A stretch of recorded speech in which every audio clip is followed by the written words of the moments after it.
Maria da Silva tinha 42 anos e trabalhava como empregada doméstica na mansão da família Cavalcante, há 17 anos, quando testemunhou algo que mudaria sua vida para sempre. Era uma quinta-feira, dia 12 de março, por volta das 22 horas, e Maria estava terminando suas tarefas do dia na cozinha da casa de 3 andares, em bairro Nobre do Morumbi, em São Paulo. Ela normalmente saía às 18 horas, mas naquele dia a senhora Cavalcante, Patrícia, tinha pedido que ficasse até mais tarde para ajudar a preparar para jantar importante que a família daria no fim de semana.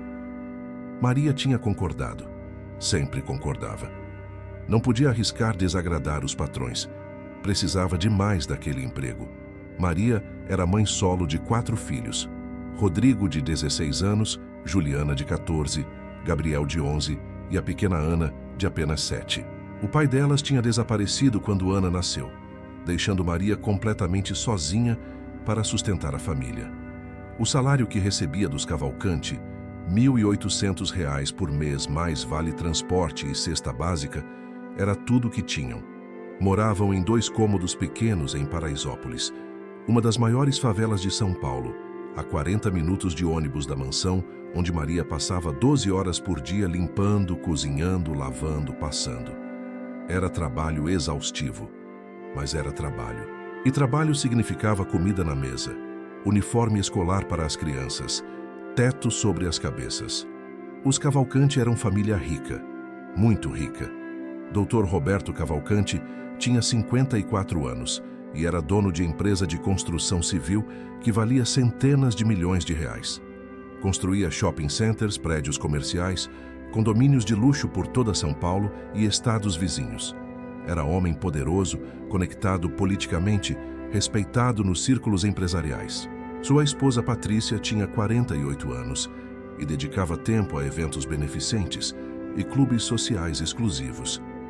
Tinham 2 filhos, Rafael, de 22 anos, que trabalhava na empresa do pai, e Marcela, de 19, que estudava moda em Paris. Para o mundo exterior eram família perfeita, bem-sucedida, generosa, admirável. Mas Maria via coisas que mundo exterior não via. Via como o Dr. Roberto gritava com a esposa quando achava que ninguém estava ouvindo. Via contas de cartão de crédito, com cobranças de hotéis e restaurantes caros que claramente não eram jantares de negócios.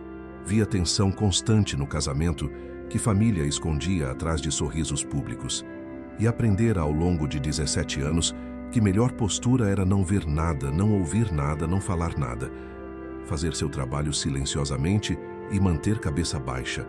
Naquela noite de quinta-feira, Maria estava na cozinha lavando últimas panelas, quando ouviu vozes elevadas vindo do escritório do Dr. Roberto no 2º andar.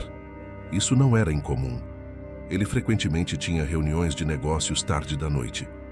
Mas algo no tom das vozes fez Maria parar e prestar atenção. Não era discussão de negócios normal. Era briga. Briga violenta. Maria ouviu o Dr. Roberto gritar: "Você não pode fazer isso. Vai destruir tudo que construí." Outra voz masculina, que Maria não reconheceu, respondeu: "Deveria ter pensado nisso antes de roubar de mim. Vou à polícia amanhã de manhã e conto tudo." Maria deveria ter saído naquele momento. Deveria ter terminado louça rapidamente, pego bolsa e ido embora. Não era problema dela. Não queria se envolver. Mas então ouviu som de luta. Algo pesado caindo. Vidro quebrando. E grito abafado que terminou subitamente. Silêncio. Silêncio pesado e terrível que fez o coração de Maria acelerar de medo. Ela ficou paralisada na cozinha, mãos ainda na água da pia, incapaz de decidir o que fazer. Ir verificar, correr embora, fingir que não ouviu nada. A decisão foi tirada dela quando ouviu passos pesados descendo a escada. Maria rapidamente voltou a lavar panelas, tentando parecer ocupada, tentando parecer que não tinha ouvido nada. Dr. Roberto entrou na cozinha. Maria olhou para ele por reflexo e imediatamente desejou não ter olhado. Ele estava suado, respirando pesado. Havia respingos de sangue na camisa branca. E seus olhos tinham uma expressão que Maria nunca tinha visto antes. Expressão de pânico mal controlado. De alguém que tinha acabado de fazer algo terrível. "Maria", ele disse, voz tensa demais para ser casual. Você ainda está aqui? Não era pergunta, era acusação. Maria assentiu, tentando manter voz firme. Sim, senhor Dr. Roberto. A senhora Patrícia pediu que eu ficasse mais tarde para preparar para o jantar do fim de semana. Já estou quase terminando. Ele estudou ela por longo momento que pareceu eternidade. Você ouviu alguma coisa? Vindo do escritório? Maria tomou decisão em fração de segundo. Decisão que determinaria tudo o que viria depois. Não, senhor, não ouvi nada. A máquina de lavar estava ligada. Faz muito barulho. Dr. Roberto relaxou visivelmente. Ótimo. É melhor você ir para casa agora. Está tarde. Não é seguro para você pegar ônibus tão tarde. Maria acenou, secou mãos rapidamente, pegou bolsa e foi em direção à porta dos fundos que empregados usavam. Mas ao passar pelo hall que levava à escada, ela olhou rapidamente para cima e viu. Havia rastro de sangue nos degraus, e porta do escritório estava entreaberta.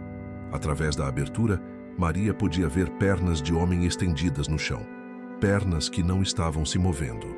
Maria saiu da mansão com pernas tremendo tão violentamente que quase não conseguiu caminhar até ponto de ônibus. Sua mente estava em turbilhão total. Tinha visto corpo. Tinha certeza que era corpo.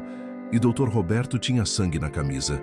E tinha perguntado se ela tinha ouvido alguma coisa de forma que deixava claro que algo aconteceu que ele não queria que ninguém soubesse. O que ela fazia agora? Ia à polícia? Contava o que tinha visto e ouvido, mas não tinha visto o crime em si. Só tinha ouvido briga, visto sangue, visto pernas que não se moviam.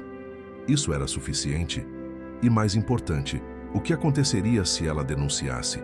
Dr. Roberto era homem extremamente poderoso, tinha advogados caros, tinha conexões políticas, tinha dinheiro para fazer problemas desaparecerem. E Maria era empregada doméstica, sem educação formal, além do ensino fundamental incompleto, sem recursos, sem proteção. Se ela o acusasse e ele negasse, quem acreditaria nela? E mesmo que acreditassem, mesmo que investigassem, ele descobriria que foi ela que denunciou. E então, ela perderia emprego. Seria colocada na lista negra. Nunca conseguiria outro emprego em casa de família. Como alimentaria 4 filhos sem renda? Maria chegou em casa quase meia-noite. As crianças já estavam dormindo, cuidadas pela vizinha Dona Francisca, que ajudava quando Maria precisava trabalhar até tarde. Maria pagou Dona Francisca os R$ 10 combinados, agradeceu e ficou sozinha no silêncio do pequeno barraco. Ela se sentou na cama que dividia com Ana e colocou o rosto entre mãos. E chorou. Chorou de medo, de confusão, de peso insuportável de decisão que tinha que tomar. Na manhã seguinte, sexta-feira, Maria foi trabalhar como sempre. Parte dela esperava encontrar polícia na mansão, investigadores, ambulância. Mas quando chegou às 7 horas, tudo estava normal, tranquilo. Dona Patrícia estava tomando café da manhã na varanda. Dr. Roberto tinha saído cedo para o escritório. A casa estava impecável. Nenhum sinal de violência, nenhum rastro de sangue nas escadas, nenhuma evidência de que algo terrível tinha acontecido na noite anterior. Maria foi até segundo andar com o coração batendo forte e olhou para o escritório. Porta estava fechada. Ela hesitou, depois abriu cuidadosamente. O escritório estava limpo. Carpete tinha sido claramente lavado recentemente, ainda um pouco úmido em alguns lugares. Não havia corpo, não havia sangue. Nada. Maria passou o dia em estado de choque atordoado, fazendo tarefas mecanicamente. Ela esperava que alguém aparecesse, que polícia batesse a porta investigando o homem desaparecido, que alguém perguntasse sobre visitante que Dr. Roberto tinha recebido na noite anterior. Mas nada aconteceu. Dia passou normalmente. E no dia seguinte, e no seguinte. Uma semana passou.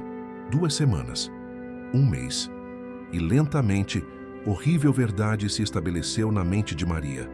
Dr. Roberto tinha se livrado do corpo, tinha limpo evidência e tinha escapado com assassinato. Mas então, 6 semanas após aquela noite, Maria estava limpando o escritório do Dr. Roberto quando encontrou algo. Estava passando pano na estante de livros quando notou que um dos livros estava posicionado estranhamente, saindo alguns milímetros além dos outros. Era livro grosso sobre arquitetura. Maria o puxou para ajustar e algo caiu de trás. Era pendrive USB. Pequeno, preto, sem marcação. Maria olhou ao redor nervosamente, depois pegou o pendrive e o colocou rapidamente no bolso do uniforme. Não sabia por quê. Instinto, talvez. Ou talvez porque sentiu que poderia ser importante. Naquela noite em casa, Maria pegou o pendrive emprestado que Rodrigo usava para trabalhos de escola. Com mãos tremendo, inseriu o pendrive que tinha encontrado. Ele continha pasta de arquivos, documentos, planilhas, e-mails. Maria não entendia a maioria do conteúdo porque eram termos técnicos de construção e finanças que estavam além de sua educação. Mas entendia o suficiente para perceber que eram documentos sobre negócios da empresa de Dr. Roberto. Contratos, orçamentos, pagamentos. E em alguns e-mails via nomes se repetindo. Um nome especificamente, Jorge Mendes. Maria procurou o nome Jorge Mendes no Google, usando o celular antigo que tinha. Encontrou artigos de notícias de 6 semanas atrás. Empresário Jorge Mendes, 47, reportado desaparecido. Família pede informações sobre paradeiro de Jorge Mendes. Polícia investiga desaparecimento de sócio de construtora. Maria sentiu sangue gelar. Era ele. Tinha que ser. Jorge Mendes era o homem que tinha estado no escritório naquela noite. O homem que tinha brigado com o Dr. Roberto. O homem cujas pernas Maria tinha visto estendidas no chão. O homem que estava agora oficialmente desaparecido. Maria passou o resto da noite lendo tudo o que podia encontrar sobre caso. Jorge Mendes tinha sido sócio minoritário em alguns projetos da empresa de Dr. Roberto, mas havia indicações em artigos que ele tinha se desentendido com Roberto sobre irregularidades financeiras. Família de Jorge insistia que ele não teria desaparecido voluntariamente. Tinha esposa e 3 filhos. Tinha negócios prósperos. Não havia motivo para sumir. Polícia estava investigando, mas sem corpo, sem evidência de crime. Caso estava esfriando rapidamente. Maria sabia a verdade.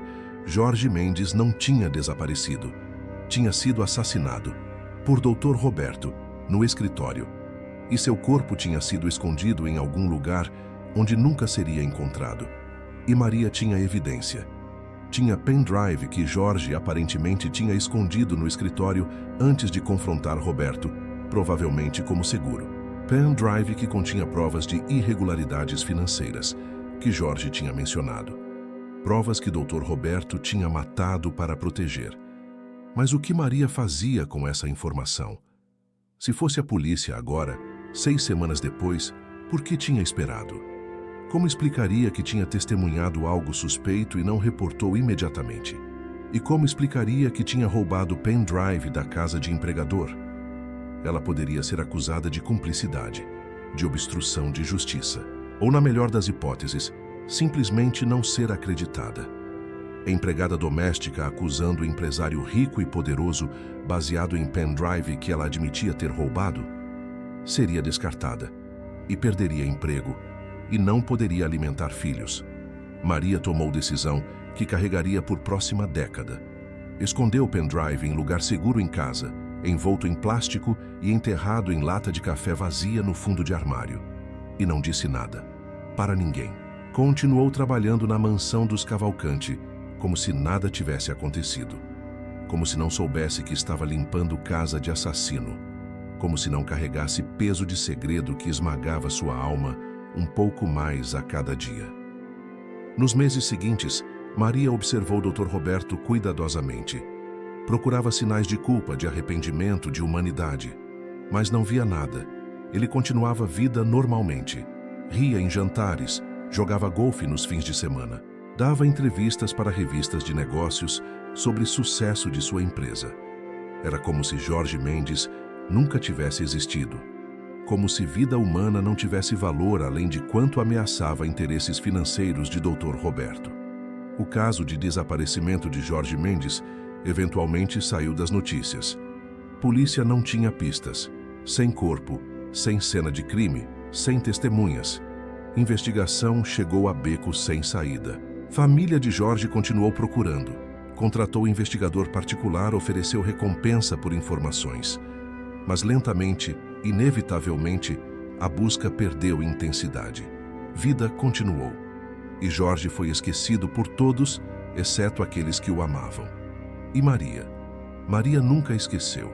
Maria começou a fazer algo que não tinha planejado, mas que se tornou compulsão. Começou a documentar tudo sobre Dr. Roberto. Guardava recibos que encontrava jogados em lixo. Fotografava documentos que via sobre mesa dele quando limpava escritório, usando o celular rapidamente quando tinha certeza que ninguém estava olhando. Anotava conversas que ouvia por acaso quando o Dr. Roberto falava ao telefone sem perceber que ela estava no cômodo adjacente. Guardava tudo em caixa escondida debaixo de cama. Por que fazia isso? Maria não sabia explicar completamente. Talvez fosse forma de manter Jorge Mendes vivo de alguma forma. Talvez fosse preparação para o dia em que finalmente teria coragem de ir à polícia. Ou talvez fosse apenas forma de lidar com culpa de não ter feito nada. Se não podia denunciá-lo agora, pelo menos poderia estar pronta para denunciá-lo eventualmente. Quando filhos fossem mais velhos, quando não dependessem tanto dela, quando ela pudesse arriscar perder emprego sem condená-los à fome. Os anos passaram. Rodrigo completou o ensino médio e conseguiu emprego em supermercado. Juliana estava se preparando para fazer Enem. Gabriel estava na escola ainda, indo bem em matemática. Ana estava crescendo linda e inteligente.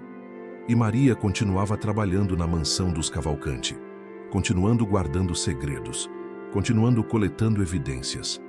A caixa debaixo da cama cresceu. Transformou-se em 2 caixas, depois 3.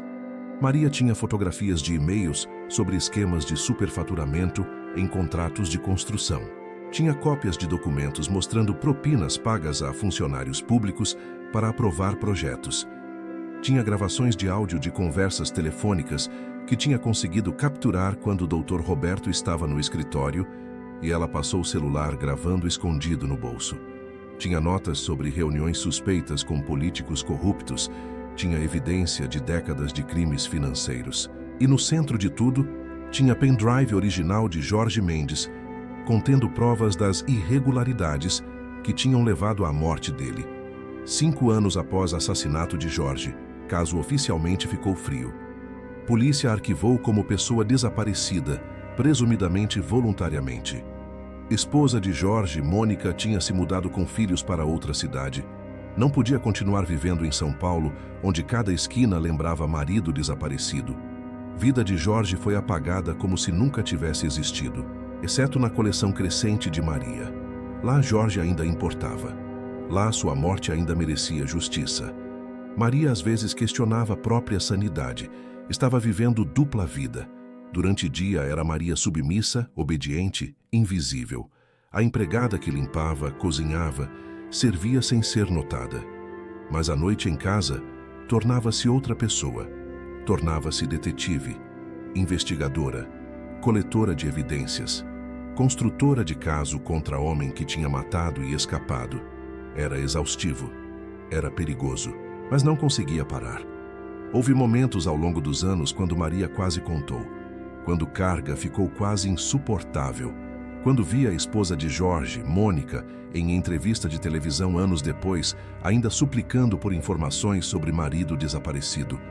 Quando via filhos de Jorge, agora adolescentes, em foto de redes sociais crescendo sem pai. Quando olhava para próprios filhos e se perguntava que tipo de exemplo estava dando ao escolher silêncio e emprego sobre verdade e justiça. Mas então pensava em 4 bocas para alimentar. Pensava em aluguel que tinha que pagar todo mês. Pensava em uniformes escolares, em remédios quando ficavam doentes, em comida básica na mesa. E sabia que não tinha escolha. Não realmente. Tinha que escolher sobrevivência sobre moralidade. Tinha que escolher filhos sobre estranhos. Tinha que escolher segurança sobre justiça. Não porque queria, mas porque não tinha privilégio de fazer escolha diferente. Então Maria continuou. Ano 7, ano 8, ano 9. A coleção de evidências cresceu até preencher armário inteiro. Maria tinha tudo meticulosamente organizado, documentos em pastas etiquetadas por data, fotos numeradas e catalogadas, gravações de áudio transcritas laboriosamente à mão porque não tinha computador em casa. Era arquivo completo de crimes de Dr. Roberto Cavalcanti ao longo de mais de década. Fraude, corrupção, suborno e, no centro, assassinato. E então, algo mudou. Rodrigo, filho mais velho de Maria, agora com 26 anos, conseguiu emprego melhor. Gerente de loja, salário decente. Ele ofereceu ajudar mãe financeiramente. "Mãe, você não precisa mais trabalhar tanto", ele disse. "Eu posso contribuir mais agora. Você pode sair daquele emprego que odeia." Maria não tinha dito aos filhos que odiava emprego. Nunca tinha reclamado. Mas Rodrigo via como ela voltava exausta todas as noites. Via como envelhecera prematuramente. Via tensão constante. Juliana também tinha conseguido se formar em enfermagem e estava trabalhando em hospital. Ela também ofereceu ajudar. "Mãe, a gente pode cuidar de Gabriel e Ana agora. Você trabalhou a vida inteira para nós. Deixa a gente retribuir." E Maria percebeu que pela primeira vez em 10 anos tinha escolha. Não dependia mais apenas de salário dos Cavalcanti. Filhos eram adultos ou quase adultos. Podiam sobreviver se ela perdesse emprego. Podiam até prosperar. Maria deu aviso prévio aos Cavalcanti depois de 17 anos de serviço. Dona Patrícia ficou chocada. "Maria, você tem certeza? Fez algo errado? Podemos conversar sobre qualquer problema." Mas Maria apenas balançou cabeça. "Não, senhora. Está tudo bem. Só está na hora de parar. Meus filhos podem me sustentar agora." Seu último dia de trabalho foi numa sexta-feira, dia 8 de março, quase exatamente 10 anos após noite em que tinha testemunhado o assassinato de Jorge Mendes. Depois de sair, Maria esperou mais 2 semanas. Usou o tempo para organizar evidências de forma que qualquer pessoa pudesse entender, mesmo sem conhecimento técnico. Criou linha do tempo. Criou resumo de cada documento. Identificou conexões entre diferentes crimes. E então, em segunda-feira de manhã, Maria foi à Polícia Federal. Ela não foi à Polícia Civil Estadual. Foi direto à Federal, porque crimes que Dr. Roberto tinha cometido envolviam corrupção de funcionários públicos federais, fraude em contratos federais, lavagem de dinheiro através de fronteiras estaduais. Era jurisdição federal. E Maria tinha feito pesquisa suficiente ao longo dos anos para saber exatamente para onde ir. No prédio da Polícia Federal em São Paulo, Maria pediu para falar com alguém da Divisão de Combate à Corrupção. Foi levada para a sala de entrevista, onde conheceu delegada federal chamada doutora Amanda Carvalho, mulher de aproximadamente 45 anos, com reputação de ser incorruptível e implacável. Maria colocou 3 caixas grandes de papelão sobre mesa.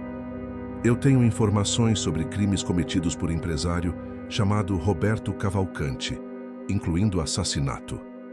Delegada Amanda olhou para caixas, depois para Maria. "E você é?"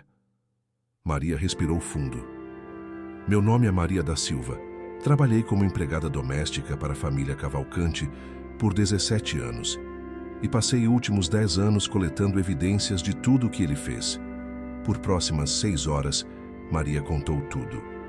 Sobre noite em que ouviu briga, sobre corpo que tinha visto, sobre sangue nas escadas, sobre encontrar pendrive de Jorge Mendes, sobre decidir não denunciar imediatamente porque precisava alimentar filhos, sobre começar a coletar evidências como forma de eventualmente buscar justiça, sobre cada documento, cada fotografia, cada gravação nas caixas. Delegada Amanda e equipe examinaram o conteúdo das caixas com expressões de crescente choque. Havia evidência suficiente ali para múltiplas investigações criminais. Fraude em contratos federais de construção no valor de centenas de milhões de reais.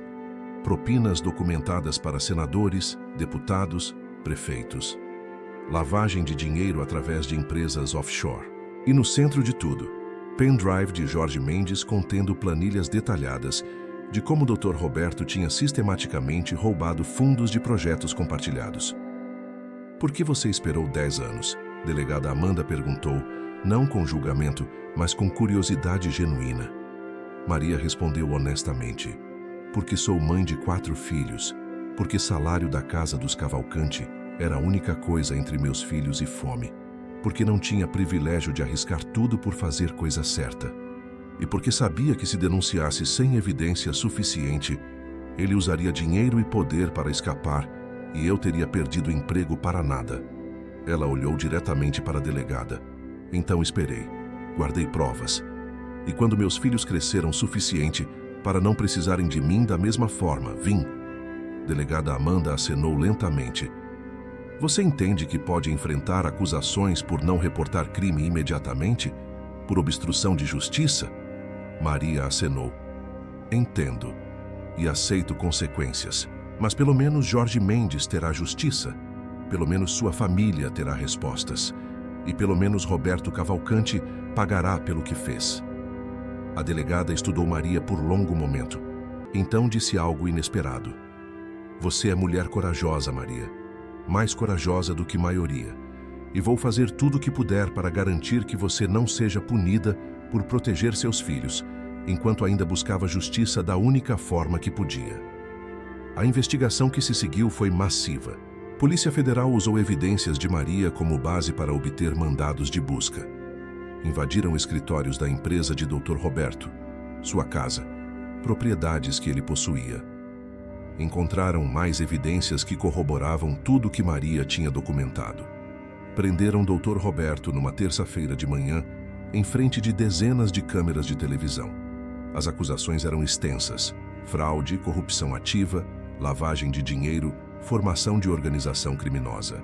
E, finalmente, com base em testemunho de Maria e evidências circunstanciais do pendrive e histórico de conflito com Jorge, homicídio. Sem corpo, caso de homicídio era mais difícil de provar. Mas promotores federais construíram caso circunstancial forte. Testemunho de Maria sobre o que tinha ouvido e visto naquela noite. Pendrive de Jorge escondido no escritório, implicando que ele tinha ido confrontar Roberto. Desaparecimento de Jorge imediatamente após a última vez que foi visto vivo. Que registros telefônicos mostravam ter sido em ligação, marcando o encontro com Roberto. Evidência de carpete no escritório, tendo sido substituído dias após desaparecimento de Jorge. E, finalmente, investigadores encontraram transferência financeira suspeita, feita por Dr. Roberto no dia após desaparecimento. R$50 mil para a empresa de demolição que tinha acesso a fornos industriais. Durante julgamento 8 meses depois, Maria foi chamada como testemunha principal. Ela sentou na cadeira de testemunha, uma empregada doméstica de 52 anos, enfrentando um dos homens mais poderosos de São Paulo, e contou sua verdade. Contou sobre escolha impossível entre silêncio e sobrevivência. Contou sobre carregar peso de segredo por 10 anos. Contou sobre coletar evidências meticulosamente, esperando o dia em que poderia falar sem destruir própria família. Advogados de defesa tentaram descredibilizá-la. Você admite que roubou propriedade do meu cliente, o pendrive? Maria respondeu calmamente. Sim, peguei pendrive que encontrei. Não sabia o que continha na época, mas quando descobri, sabia que tinha que guardá-lo. E você esperou 10 anos para reportar suposto assassinato? Esperei 10 anos porque precisava alimentar meus filhos e sabia que a empregada doméstica, acusando o empresário rico, sem evidência sólida, seria ignorada ou destruída. Então coletei evidência, por 10 anos, até que tivesse caso que não pudesse ser ignorado. O júri deliberou por 3 dias. Quando voltaram, os veredictos foram: culpado de fraude federal, culpado de corrupção ativa, culpado de lavagem de dinheiro, culpado de formação de organização criminosa e, crucialmente, culpado de homicídio qualificado de Jorge Mendes. Roberto Cavalcanti foi sentenciado a 43 anos de prisão. Aos 54 anos, passaria resto da vida atrás das grades. Após julgamento, Maria foi procurada por Mônica, viúva de Jorge Mendes. As duas mulheres se encontraram em café em São Paulo. Mônica abraçou Maria e chorou. Obrigada, ela disse repetidamente. Obrigada por não esquecer dele. Obrigada por procurar justiça mesmo quando foi difícil. Obrigada por dar-nos respostas. Maria chorou também. Sinto muito que levou tanto tempo. Sinto muito que você e seus filhos sofreram tanto sem saber. Mônica balançou cabeça. Você fez o que podia fazer. Você protegeu sua família enquanto ainda honrava a memória do meu marido. Isso é tudo que alguém poderia pedir. Maria nunca enfrentou acusações criminais por atraso em reportar ou por pegar pendrive. Promotores reconheceram que ela tinha estado em posição impossível e que eventualmente tinha feito coisa certa da única forma que podia. Alguns críticos argumentaram que ela deveria ter ido à polícia imediatamente, que nada justificava permitir assassino ficar livre por 10 anos. Mas muitos outros, especialmente mulheres trabalhadoras em situações precárias similares, entenderam perfeitamente. Entenderam que escolhas morais são luxos que apenas privilegiados podem se dar facilmente. Que quando sobrevivência está em jogo, moral torna-se complicada. Maria tornou-se figura conhecida nacionalmente. Foi convidada para dar palestras sobre direitos de trabalhadores domésticos, sobre a importância de proteções para whistleblowers, sobre como pessoas em posições vulneráveis precisam de rotas seguras para reportar crimes sem arriscar própria subsistência. Ela trabalhou com legisladores para criar novas leis protegendo empregados que testemunham crimes de empregadores. Ninguém deveria ter que escolher entre alimentar filhos e fazer coisa certa, ela dizia em palestras. Sistema falhou comigo ao me colocar nessa posição e precisa mudar. Arquivo de evidências de Maria foi doado para Museu de Direitos Humanos como exemplo de resistência silenciosa e busca persistente por justiça, mesmo em circunstâncias impossíveis. Estudantes de direito estudam caso como exemplo de como evidências circunstanciais podem ser construídas ao longo do tempo.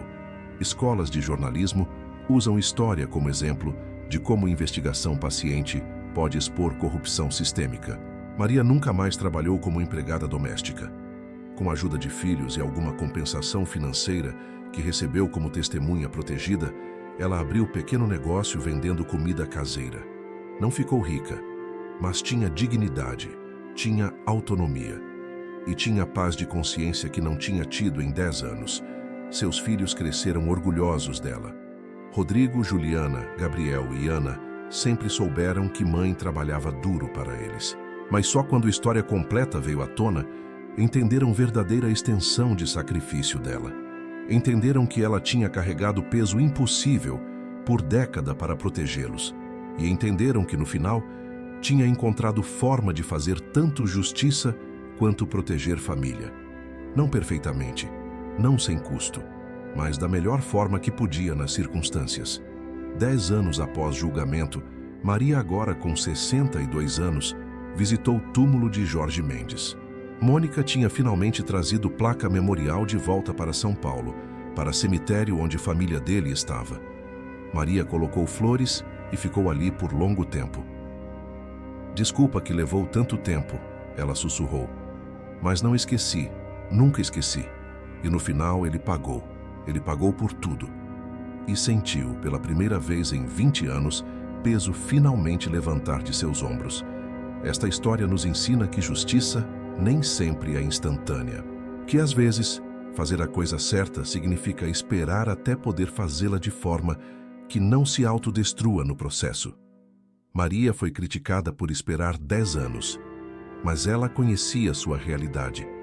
Conhecia sistema que protegeria homem rico e poderoso sobre palavra de empregada doméstica. Conhecia a própria vulnerabilidade e dependência. Então, esperou, planejou, coletou. E quando finalmente teve recursos e evidências suficientes, agiu. Não foi heroísmo perfeito, mas foi heroísmo real. O tipo que pessoas reais em situações impossíveis conseguem alcançar. Se essa história te fez pensar sobre complexidade de escolhas morais quando sobrevivência está em jogo, sobre diferença entre privilégio e vulnerabilidade em buscar justiça, sobre persistência silenciosa de pessoas invisíveis que testemunham e documentam mesmo quando não podem falar imediatamente, deixa seu like aqui embaixo. E se você quer mais histórias sobre testemunhas improváveis que encontraram formas criativas de buscar justiça, apesar de obstáculos imensos, se inscreva no canal Testemunhas Ocultas e ativa o sininho das notificações. Agora me conta, você teria feito o que Maria fez? Esperaria 10 anos coletando evidências? Ou teria arriscado tudo e denunciado imediatamente? Não há resposta fácil. Deixe a sua reflexão nos comentários e me diz de que cidade você está assistindo. Vou marcar o máximo de comentários que conseguir com um coração. E se você quer outra história sobre justiça atrasada, mas não negada, clica no próximo vídeo. Um zelador de prédio testemunha crime cometido por morador influente, mas espera 20 anos até se aposentar para denunciar, usando todo esse tempo para documentar meticulosamente cada movimento suspeito. Quando finalmente fala, tem evidência que ninguém esperava. Clica agora. Um grande abraço e até a próxima história emocionante aqui no Testemunhas Ocultas.